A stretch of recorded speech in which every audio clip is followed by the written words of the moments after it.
페드 피벗, 요즘에 가장 이슈가 되고 있는 단어죠. 먼저 그 의미를 한번 짚어보면 피벗은 회전하다라는 뜻을 가진 영단어입니다. 이 뜻으로 페드 피벗을 풀이하면 연준의 기조 전환을 의미하게 되는데요.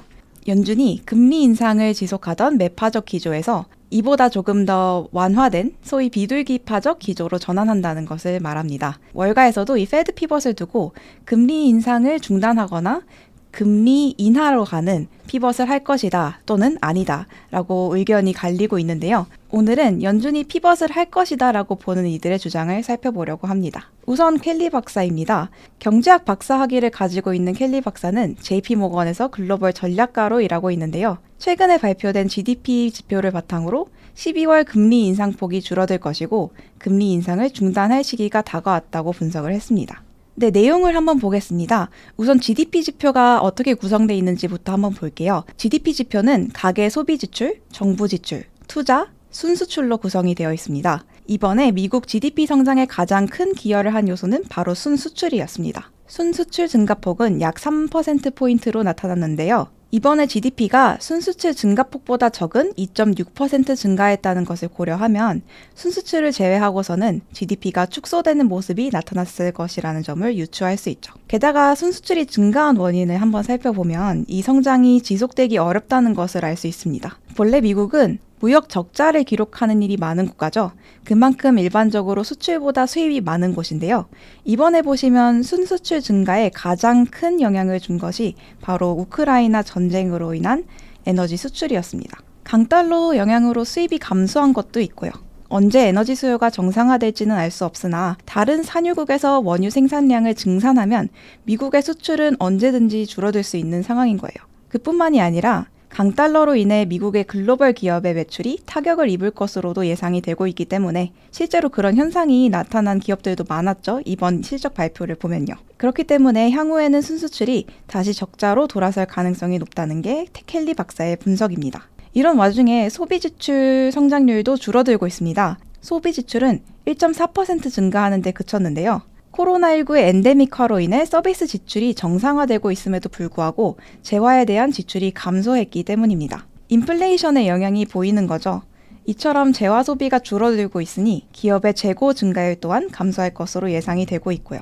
다만 이처럼 위험이 산재한 상황에서도 켈리 박사는 리세션이 코앞에 닥쳤다고 보기에는 어렵다고 진단했습니다. 공급망 이슈로 펜트업, 즉 억눌려왔던 자동차 수요가 여전히 뜨거운 상태고 노동시장의 불균형도 해소되지 않은 상태이기 때문이죠. 현재 미국 노동시장에서는 수요가 공급을 넘어서는 상태가 지속이 되고 있는데요. 구직자 수를 초과하는 수요로 인해서 임금 상승이 당분간 지속될 것으로 보이고 있습니다. 이런 이유들로 인해 미국 경제는 간신히 성장하는 모습을 보일 것으로 예측이 되고 있고요. 정리하면 자동차를 제외한 수요가 줄어들어 인플레이션이 잦아들 것으로 예상되는 와중에 경제 성장률이 급격하게 둔화될 것으로 예측이 되고 있는 상황인 건데요. 물가가 안정되는 모습이 포착이 되면 페드도 경제 성장률 부양을 위해 한 발 쉬어갈 타이밍을 찾게 될 것이라는 게 켈리 박사의 분석입니다. 네, 다음으로는 모건 스탠리의 마이크 윌슨 CIO의 의견을 들어보도록 하겠습니다.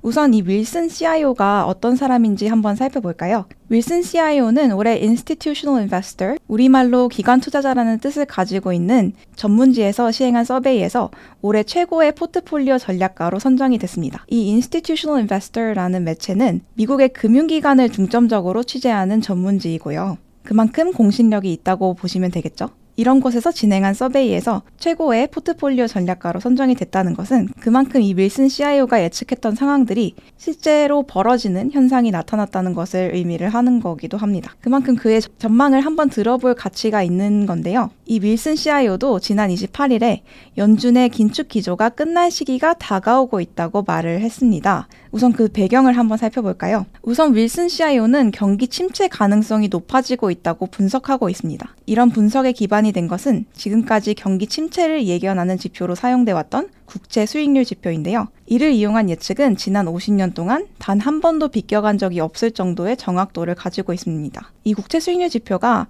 정확히 어떤 지표인지를 한번 보면요.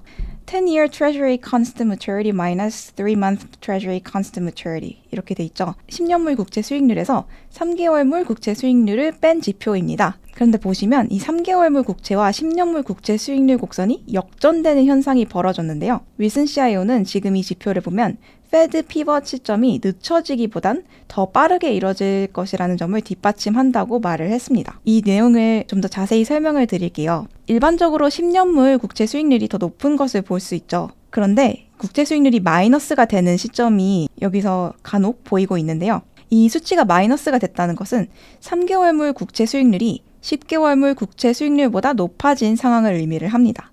그리고 이런 상황이 발생을 했을 때 매번 리세션이 발생을 했는데요. 이 그래프에서 회색으로 표시된 시기가 리세션이 발생했던 시기를 표시해 둔 거고요. 보시면 리세션이 발생하기 전에 매번 이 수치가 마이너스가 됐던 것을 보실 수 있죠. 그리고 가장 최근에 보면 이 수치가 마이너스로 또 변한 것을 볼 수 있습니다. 이번에도 이를 통한 예측이 적중한다면 리세션이 발생할 시기가 코앞에 다가왔다고 해석을 할 수 있는 거죠. 또 윌슨 CIO는 이번에 발생한 랠리가 이전에 연준의 긴축이 종료되던 시기에 나타나곤 하던 주가 흐름이라고 얘기를 하고 있습니다. 그리고 그는 이번 랠리가 향후 12개월 EPS 전망치가 유의미하게 하락할 때까지 지속될 것이라고 보고 있습니다. 그리고 그 시점은 2023년 1분기 중이 될 것으로 예상을 하고 있고요. 근데 이런 월가의 의견을 종합하면 페드가 당장 11월이나 12월에 금리 인상을 멈추지는 않을 것으로 보입니다. 하지만 2023년 들어서는 연준이 움직일 수 있는 룸이 어느 정도 생길 것으로 보입니다. 소비 지출이 둔화되고